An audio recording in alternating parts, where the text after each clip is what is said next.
दुनिया में 200 से ज्यादा ममालिक उसकी सल्तनतें हैं। तो हुजूर ने क्या फरमाया कि दुनिया और दुनिया में जो कुछ है उससे बेहतर फज्र की 2 रकात नमाज है।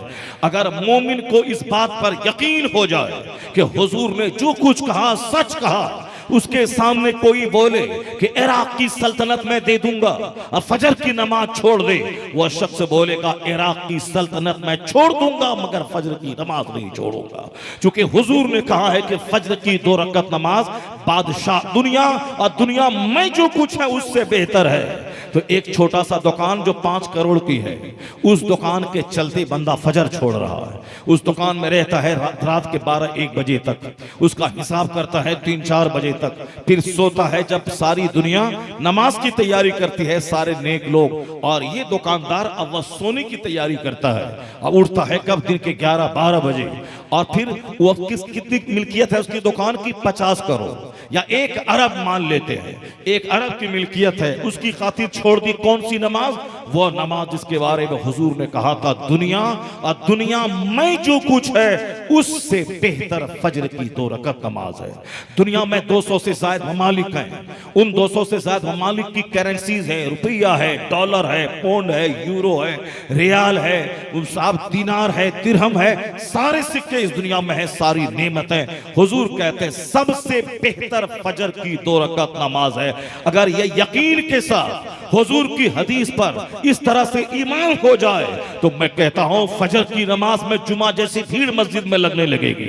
लोग बोलेगा मुझे दुकान बंद करनी पड़े 8 बजे मैं बंद कर दूंगा, मगर दुनिया की सल्तनत से बेहतर जो फजर की नमाज है वो मैं नहीं छोड़ूंगा। वो चाहे एसी का मकान हो, वह एसी को बंद कर देगा मगर फजर की नमाज वो पढ़ेगा। वो अपना सफर मुलतवी कर देगा मगर फजर की नमाज पढ़ेगा। वह दुनिया के सारे कारोबार को छोड़ देगा मगर फजर की नमाज छोड़ेगा, नमाज पढ़ेगा। बेयकीनी ने मुझको तबाह बर्बाद कर दिया, और जिस दिन यकीन और ईमान पुख्ता हो जाए हुजूर की बात पर, उस दिन मस्जिदें वीरान नहीं होंगी, उस दिन फजर के टाइम में जुमा जैसा मंजर रहेगा। और जिस दिन यह बात हो गई तो फिर मोमिन को हाथ उठाने की जरूरत नहीं पड़ेगी, हमें इज्जत दे दे, हमें शोहरत दे दे, हमें मकबूलियत दे दे, हमें हिंदुस्तान की हुकूमत दे दे। नहीं, जिस दिन बंदा अपने रब की रजा की खातिर सजदा रेज हो जाए, मुस्तफा की बात पे यकीन कर ले, फिर वह हाथ नहीं भी उठाएगा, सिर्फ दिल में तमन्ना पैदा होगी, अल्लाह उसकी हाजत पूरी कर देगा। इसलिए डॉक्टर इकबाल ने कहा था खुदी को कर बुलंद इतना कि हर तकदीर से पहले खुदा बंदे से खुद पूछे पता तेरी रजा क्या है। आज लोग कहते हैं कि हिंदुस्तान में हमें इज्जत नहीं है, आज लोग कहते हैं कि सारी दुनिया में मुसलमान काफिरों के पांव का फुटबॉल बना हुआ, लोग कहते हैं कि आज हमारे घर में करोड़ों की कमाई है, बरकत नहीं है, लोग कहते हैं कि आज हमारी औलाद वफादार नहीं है, लोग कहते हैं कि आज समाज में रहने को दिल नहीं करता है, समाज के सारे लोग मगरूर और घमंडी हो गए, किसके पास जाएं, किसके पास अपना दर्द बयान करें।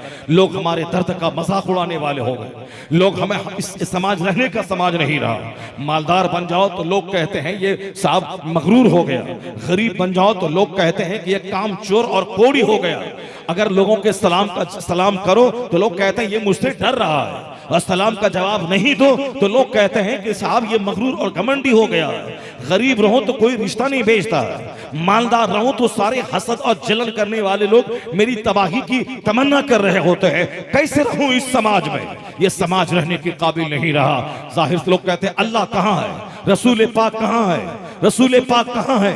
लोग कहते हैं कि अल्लाह कहाँ है, मुसलमानों को मारा जा रहा है, अल्लाह कहाँ है, मस्जिदों को मिटाया जा रहा है, अल्लाह कहाँ है, अजान बंद की जा रही है, अल्लाह कहाँ है, मुसलमानों के सरों से टोपियां छीनी जा रही, अल्लाह कहाँ है। बुजुर्गों ने कहा है कि मत बोल अल्लाह कहाँ है, अल्लाह तुम्हारी शहे रग से ज्यादा करीब है। या बोल के तू कहाँ है, तू कहाँ खड़ा है, तेरा घर कहाँ है, तेरा घर सनीमा हाल बना हुआ है, तेरा चेहरा यहूदो नसारा जैसा बना हुआ है, तेरी शादी ब्याह, तेरे बाल बच्चों की सब हिंदुओं की शादी ब्याह को शर्मा रही है। ये बताते तू कहाँ है, सुन्नत कहाँ है, कुरान पर अमल कहाँ है। ये मत बोल के अल्लाह कहाँ है, तू हुजूर की सुन्नतों पे आज अमल कर। या दौलत की हैसियत क्या है, मुस्तफा का गुलाम बन जा, मोहम्मदी बन जा, सुन्नतों की पैरवी कर, दुनिया से ज्यादा आखिरत से प्यार कर। अल्लाह ताला तुम्हें दुनिया भी देगा, अमेरिका देगा, हॉलैंड देगा, चाइना देगा, जापान देगा, सारी दुनिया की बादशाहत यहां देगा। मरने के बाद मुस्तफा की जन्नत वहां अता करेगा।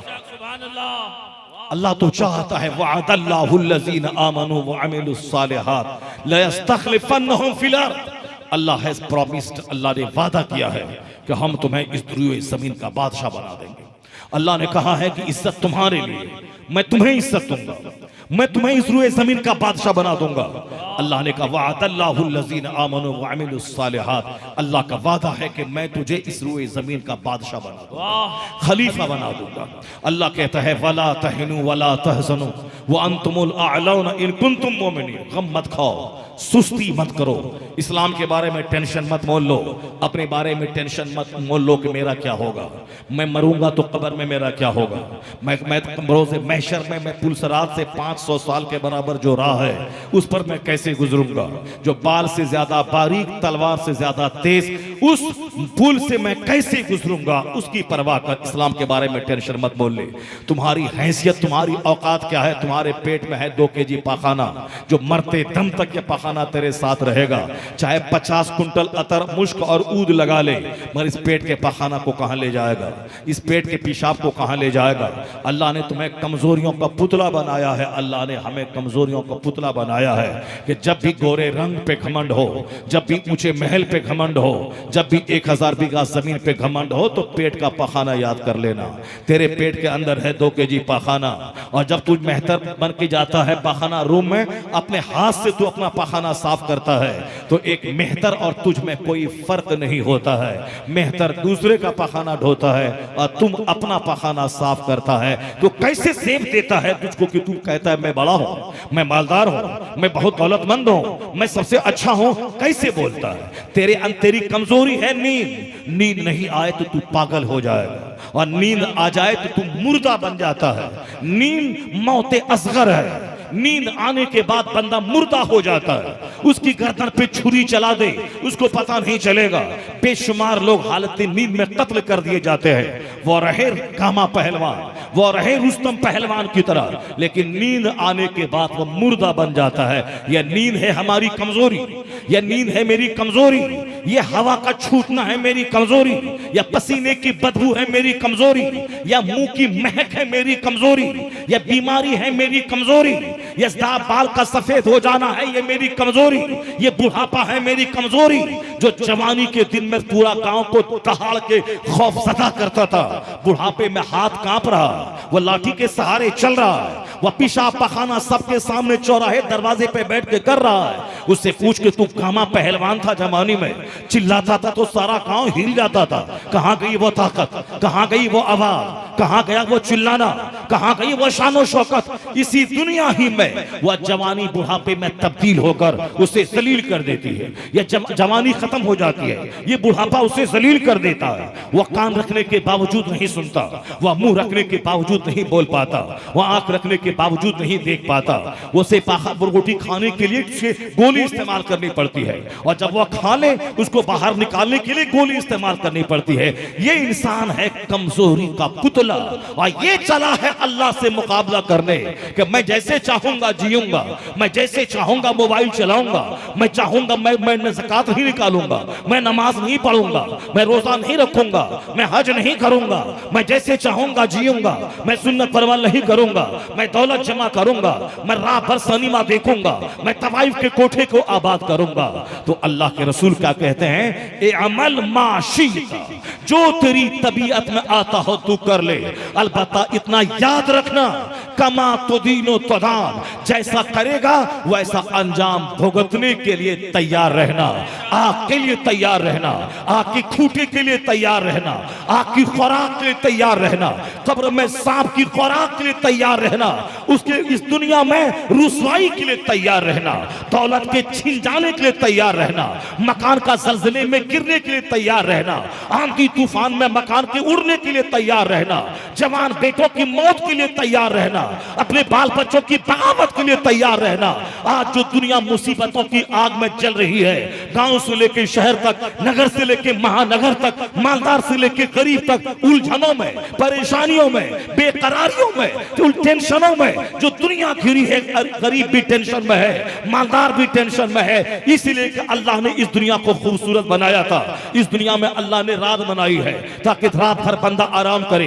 अल्लाह ने दिन बनाया है ताकि इस दिन में बंदा अपना काम काज करे, 8 घंटे काम करे फिर सजदा करने आ जाए, 4 घंटे काम करे असर में फिर सजदा करने आ जाए, 2 घंटा काम करे फिर मगरिब में सजदा करने आ जाए, 2 घंटा घर में बाल बच्चों के साथ रहे फिर ईशा में सजदा करने आ जाए, ईशा के बाद 8 घंटे की गहरी नींद ले। अल्लाह तौफीक दे तो रात के आखिरी हिस्से में उठकर 2 रकात नमाज पढ़कर तहज्जुद पढ़ ले, क्योंकि कब्र का अंधेरा दूर करती है तहज्जुद की नमाज, कब्र में रोशनी देती है तहज्जुद की नमाज। यही वजह है कि हमारे नजदीक तहज्जुद की नमाज अगर फर्ज नहीं है मगर उसके बावजूद नमाज़े पंजगाना मैं छोड़ता हूं।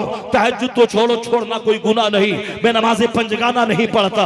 लेकिन जब अल्लाह का डर दिल में घुस जाता है, जब यकीन पुख्ता होता है, नजर जन्नत पे रहती है, तो मुजाहिदे मिल्लत बनकर वह जनरल डब्बे में सफर करो, न पंजगाना नमाज छूटती है न तहज्जुद की नमाज कज़ा होती है। वह जेल में रहकर नमाज़े पंजगाना न छूटती है न तहज्जुद की नमाज कज़ा होती है। घर में रहे तो नमाज़े पंजगाना तहज्जुद इशराक और चास, सफर में रहे तो नमाज़े पंजगाना तहज्जुद इशराक और चास, वह जेल में रहे तो भी नमाज़े पंजगाना और नमाज़े इशराक और चास अव्वाबीन। इन्हीं इबादतों ने, इन्हीं रियाजतों ने, सुन्नत की पाबंदी ने, वो मामूली खाना खाने वाला, सफेद कुर्ता पहनने वाला, सफेद लुंगी पहनने वाला, मामूली सी टोपी पहनने वाला आज पूरे उड़ीसा का फख्र बना हुआ है, पूरे हिंदुस्तान का फख्र बना हुआ है। वरना इन मच्छरों को कौन जानता था, इन काले कलौटों को कौन जानता था, इस समंदर के किनारे रहने वाले इन जंगलियों को कौन जानता था। लेकिन आज अगर उड़ीसा अमेरिका वालों के लिए सम्मानजनक है, उड़ीसा का जिक्र ऑस्ट्रेलिया में हो रहा है, उड़ीसा का जिक्र लंदन में हो रहा है, उड़ीसा का जिक्र मॉरिशस में हो रहा है, उड़ीसा का जिक्र अफ्रीका में हो रहा है, लोग उड़ीसा देखना चाहता है, लोग कटक धामनगर आना चाहता है, न मालदारों की वजह से, न हाकिम की वजह से, न किसी जमींदार की वजह से, उसी फकीर मुजाहिदे मिल्लत की वजह से। नारे तकबीर, नारे रिसालत, मसलक आला हजरत फैज़ाने हुजूर मुजाहिदे मिल्लत। उन्होंने सरकार की सुन्नत पे जो अमल करके बताया, जो दिखाया, इज्जत चाहते हो तो इस तरह से जिंदगी गुजारो, और वरना जिल्लत तुम्हारे लिए तैयार है। अल्लाह की यह खूबसूरत दुनिया, इसको बंदों ने गुनाहों का अड्डा बना दिया। कितनी खूबसूरत है यह दुनिया, सिर्फ आप दरख्तों को ले लें, ये